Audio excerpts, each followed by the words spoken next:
नमस्कार मित्रांनो, राजन्स अकॅडमीमध्ये आपलं सहर्ष स्वागत आहे मित्रांनो. तर आपल्याला माहीतच आहे, राजन्स अकॅडमीमध्ये आपण याआधी ऑलरेडी बरेचशा महत्त्वाच्या विषयावर डिस्कशन केलेलं आहे. मग ते स्पर्धा परीक्षेत पहिला अटेम्प्ट महत्त्वाचा का असतो हा विषय असू द्या, नाहीतर MPSC UPSCमध्ये खरी स्पर्धा कुणामध्ये असतो हा विषय असू द्या. त्यासोबतच आपण काही सेक्शनमध्ये चालू घडामोडी देखील पाहिल्या. नंतर MPSCने डिस्क्रिप्टिव्ह पॅटर्न का आणला, त्याच्यामागचं खरं इंटेन्शन काय होतं या संदर्भात देखील आपण चर्चा केलेली आहे. तुम्ही आपल्या यूट्यूब चॅनलवर ती स्पेसिफिक प्लेलिस्ट पाहून ते व्हिडिओ डिटेलमध्ये पाहू शकता. आणि याच अनुषंगाने आपण MPSC आणि UPSC ॲस्पिरंट्स आणि इन जनरल देखील सोशल मीडियाचा आपल्या भावनिक आणि मानसिक आरोग्यावर कसा परिणाम होतो हा महत्त्वपूर्ण विषयावर आज आपण डिस्कशन आणि काही मुद्देसूद बोलणी करणार आहोत. आणि त्यासाठी आपण हा व्हिडिओ रेकॉर्ड करत आहोत. ठीक आहे मित्रांनो.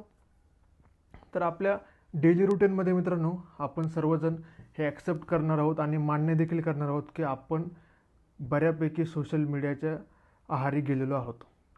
बरेचसे जण आपण सोशल मीडियानुसारच वागतो, बोलतो आणि सोशल मीडियाचा एवढा इम्पॅक्ट आपल्या लाईफवर पूर्ण प्रिपरेशनच्या दरम्यान एवढा होत आहे जेणेकरून आपलं सक्सेस देखील लांबवत आहे मित्रांनो.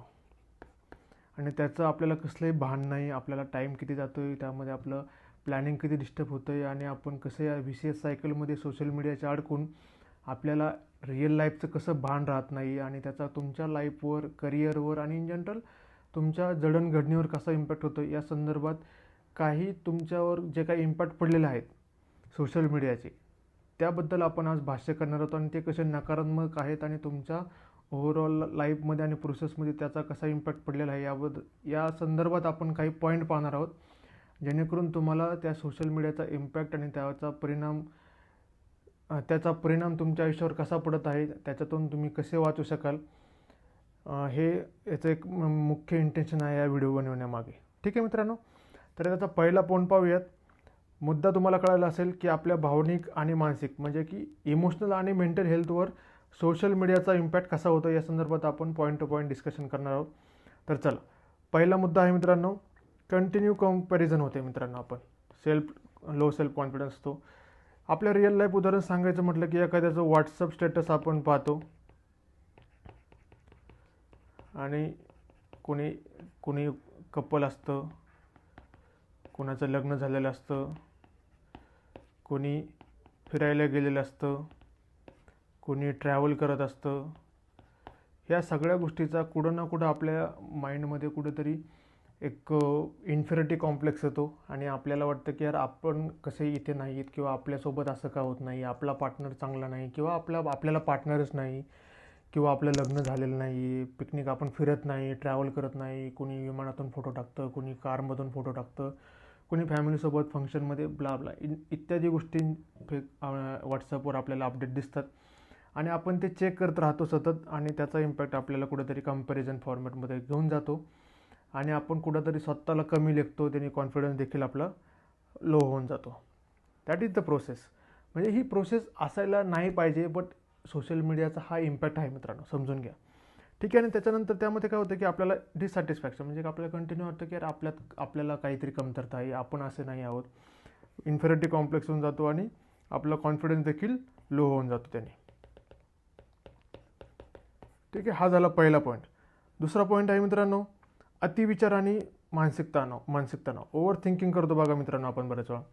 आता जे सांगितलं की आपण कंटिन्यू नोटिफिकेशन पाहतो, कमेंट्स पाहतो, किंवा आपण एखादी पोस्ट टाकली सोशल मीडियावर तर त्याला कोण कमेंट करतं, कोण लाईक करतं, कोण कशी कमेंट करतं, कोण किती शेअर करतो, ह्या गोष्टी आपल्याला मॅटर करायला लागल्या आहेत मित्रांनो.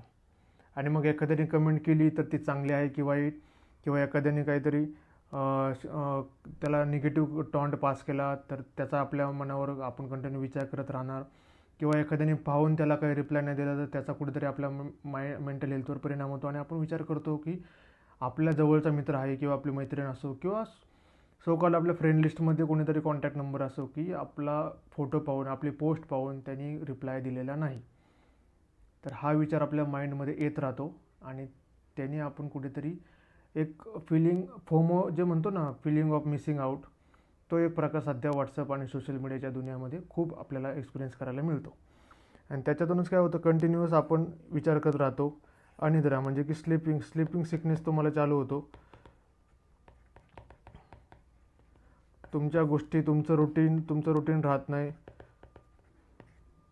लेट नाईट तुम्ही सोशल मीडियावर असता, कोणाला तरी फॉलोअप घेता, किंवा कोण काय पोस्ट करतोय, किंवा तुमच्या काही पास्ट रिलेशनशिप असतील तर त्याच्या लाईफमध्ये तुम्हाला इंटरेस्ट घ्यायचा असतो, किंवा काही गोष्टी असतात की कुठेतरी आपण स्वतः कंपॅरिझनमध्ये पाहत असतो आणि त्याच्यामुळे त्याचा इम्पॅक्ट रुटीनवर होतो, शेड्यूलवर होतो आणि त्यामुळे अनिद्रा, स्लीपिंग सिकनेससारख्या गोष्टी, त्यानंतर मायग्रेन, डोकेदुखी या गोष्टी चालू व्हायला लागतात. तर हा झाला दुसरा पॉईंट, ओव्हर थिंकिंग आणि मेंटल स्ट्रेस. तर तिसरा पॉईंट काय होतो, तिसरा नंबरचा मुद्दा असा की ह्या सोशल मीडियाच्या ओव्हरयूजमुळे लोनलीनेस दिसतो. आपल्या FB फ्रेंड लिस्ट आहे, 1000 फ्रेंड्स आहेत आणि बोलायला एक पण नाही मित्रांनो. दॅट इज रियालिटी नाव. हे खरंच रियालिटी आहे, तुम्हाला पण माहिती आहे. तुम्ही जस्ट चेक करा, तुमच्या फेसबुकवर, इंस्टावर हजारोनी फ्रेंड लिस्ट असेल, पण डायरेक्टली बोलायचं म्हटलं की खूप कमी मित्र आहेत. त्यामुळे 1 to 1 कम्युनिकेशन खूप कमी होत चाललं आहे आणि व्हर्च्युअल रियालिटीमध्ये माणूस जास्त अडकायला लागले मित्रांनो. जे व्हर्च्युअलच तुम्हाला सगळे असं रिअल जग वाटायला लागले आणि त्याच्यातून मग तुमच्या इमोशनल सिकनेस येणारी, इमोशनल तुमचं ओव्हरबर्डन होणार आहे, तुमचं माइंडफुलनेस, तुमचा मेंटल हेल्थचं कॉम्प्रोमाइज होणार आहे. तुम्ही अतिविचार आणि कंटिन्यू तुमच्या कंपॅरिझन फॉर्मॅटमध्ये राहणार आहात मित्रांनो. हे सांगतात प्रत्यक्ष संवाद तुमचा कमी होतोय, एकाकीपणाची भावना, लोनलीनेस वाढतोय तुमचा. ठीक आहे. त्याच्यानंतर ट्रोलिंग किंवा नकारात्मक टिप्पणी, किंवा आपण कमेंट पण ऐकता, एखादी पोस्ट टाकली तर बरेच जण त्याला काहीतरी कमेंट करणार, सार्कास्टिक काहीतरी बोलणार, त्याचा विचार करत राहा आणि त्यांनी डिस्टर्ब व्हायचं.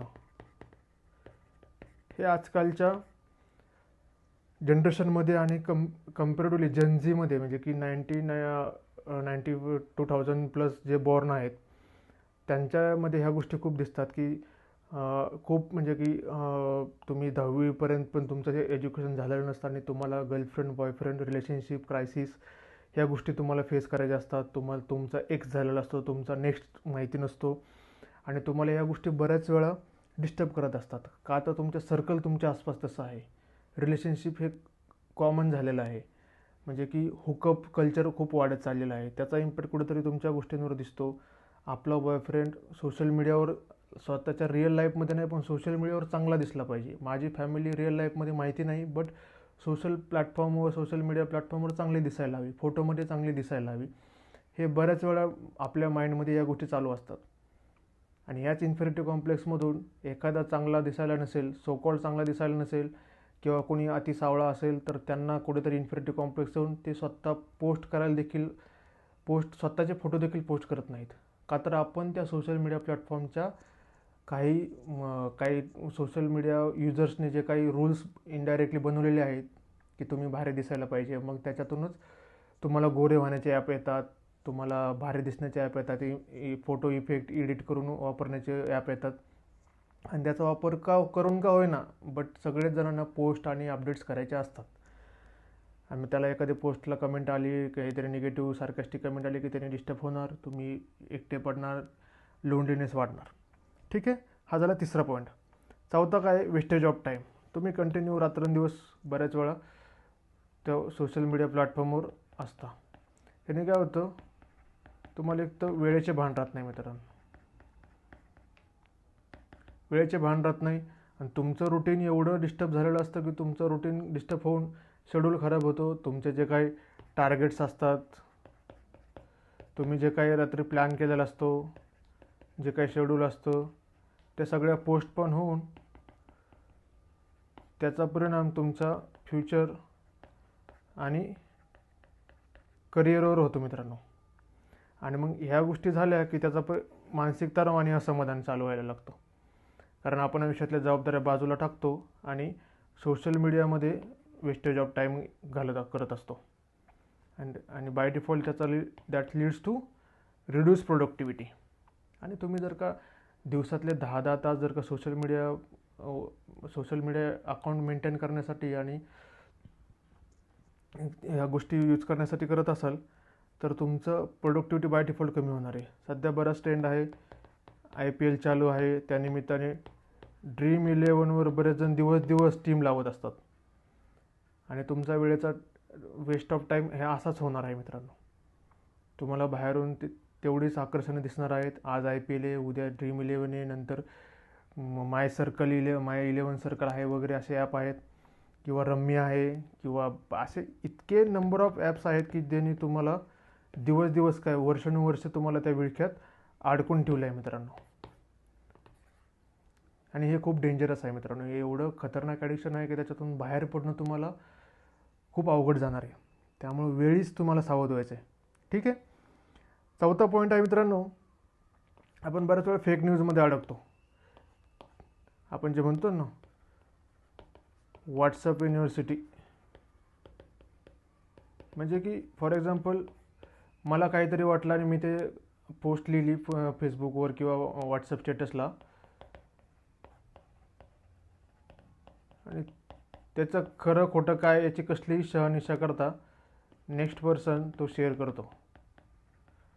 मग ते रिलिजियस असो, धार्मिक म्हणजे की जातीबद्दल असो, किंवा एखाद्या गुरुबद्दल किंवा नेत्याबद्दल किंवा एखाद्या पराक्रमी योद्ध्याबद्दल, असे बरेचसे फेक न्यूज क्रिएट होतात. त्याच्यावर चर्चा, त्याच्यावर डिबेट, नको त्यांनी डिस्कशन, यांनी तुमचा वेळ जाणार आहे आणि तुम्ही एक चुकीची माहिती, आणि दॅट लीड्स टू तुम्हाला इन्स्टेबिलिटी येणार आहे, सतत फिअर फॅक्टर असणार आहे आणि कन्फ्यूज स्टेजमध्ये असणार आहे तुम्ही. खरं काय खोटं काय ह्या गोष्टीमध्ये तुम्ही अडकले जाणार आहेत.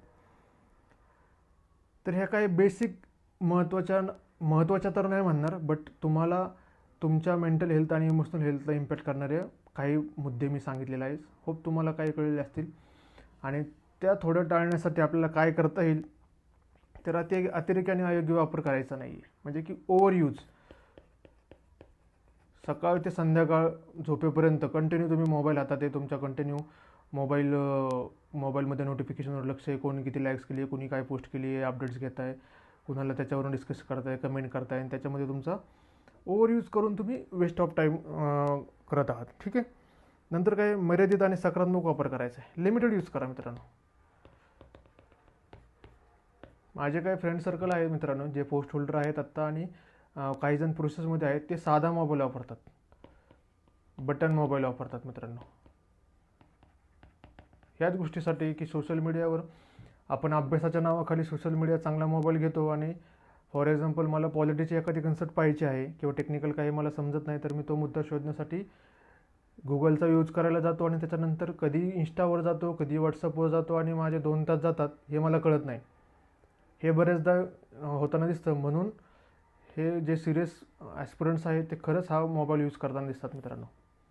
बटनाचा मोबाईल, साधा बटनाचा मोबाईल, ज्याचा मूळ उद्देश मोबाईलचा हाच आहे की तुमच्या फॅमिलीशी, तुमच्या फ्रेंड सर्कलसोबत तुम्हाला 1 to 1 बोलता यावं, आणि तो उद्देश त्या बटनाच्या मोबाईलने देखील पार पडतो. आणि अभ्यास तुम्हाला शेवटी पुस्तकातूनच करायचा आहे, मोबाईलचा यूज करून तुम्ही पास होणार नाही आहात मित्रांनो.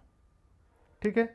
Digital detox, that is one part of digital detox, की तुम्ही थोडं बंद करा सोशल मीडिया अकाउंट, डिलीट करणे, बंद करणे, म्हणजे की मोबाईल यूज करणे, चांगला आयफोन वापरणे, ह्या गोष्टी स्ट्रिक्टली बंद करा.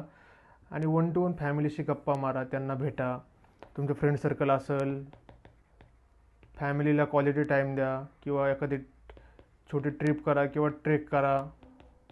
ह्या गोष्टी तुम्हाला फ्रेश करणार आहेत मित्रांनो, एक रिफ्रेशमेंट असणार आहे तुमच्यासाठी. ठीक आहे. किंवा तुम्हाला तुमचा ब्रेन रिफ्रेश होणार आहे या गोष्टीने, तुमचं माइंड रिफ्रेश होणार आहे, आणि त्याचा यूज तुमच्या स्टडीमध्ये होणार आहे. ठीक आहे. आणि तुमची मेंटल हेल्थ देखील खूप चांगली होणार आहे. आणि ह्या गोष्टी करू शकता. किंवा एखादं संगीत ऐकायचा, तुम्हाला ब्रेक आहे, तुम्हाला टाईम आहे असं वाटते की त्यावेळेस थोडं एखादं इन्स्ट्रुमेंटल लावा, किंवा सकाळी योगा करा, तुम्हाला टाईम आहे तर एक्झरसाईज करा बेसिक, जेणेकरून तुम्हाला अभ्यासासाठी या गोष्टी युजफुल होतील. सकाळी उठल्यानंतर पहिल्यांदा आपण बरेचसं मोबाईल पाहतो, नोटिफिकेशन पाहतो, व्हॉट्सअप चेक करतो, स्टेटस चेक करतो, आणि ते इंस्टा चेक करतो आणि नंतर आपला दिवस चालू होतो. तर हे रुटीन असं नसायला पाहिजे मित्रांनो. Digital detox that is the need of the hour मित्रांनो. डिजिटल डेटॉक्स करणं, सगळ्या गोष्टी डिजिटल आहेत तर त्या सध्या इनिशियली एवढ्या तुमच्या प्रिपरेशनच्या काळात बंद करा मित्रांनो. तुम्ही एकदा तुमचं करिअर सेट झाल्यानंतर, सिस्टीमचा भाग झाल्यानंतर तुम्हाला या गोष्टी कराव्याच लागणार आहेत, शिकाव्याच लागणार आहेत. त्यामुळे आत्ता काही काळापुरतं या गोष्टींपासून लांब राहा, जेणेकरून तुमचा वेळ वाया जाणार नाही आणि तुम्ही त्याच्यातून तुमचा वेळ वाचून अभ्यासासाठी यूज कराल आणि तुमच्या पोस्टला, तुमच्या करिअरला जास्त इम्पॉर्टन्स द्याल. ठीक आहे. तर मला वाटतं की आपण बरेचसे महत्त्वाचे मुद्दे तुम्हाला सांगून झालेले आहेत. तुम्हाला बरेचसे त्याचे प्लस मायनस कळायला देखील असतील आणि तुम्ही त्याचा उपयोग तुमच्या अभ्यासामध्ये करून घ्याल अशी अपेक्षा करतो आणि थांबतो. पाहत राहा राजन्स अकॅडमी हे आपलं यूट्यूब चॅनल. व्हिडिओ आवडला असेल तर लाईक, शेअर आणि सबस्क्राईब नक्की करा. धन्यवाद. Keep studying. Bye bye. Take care.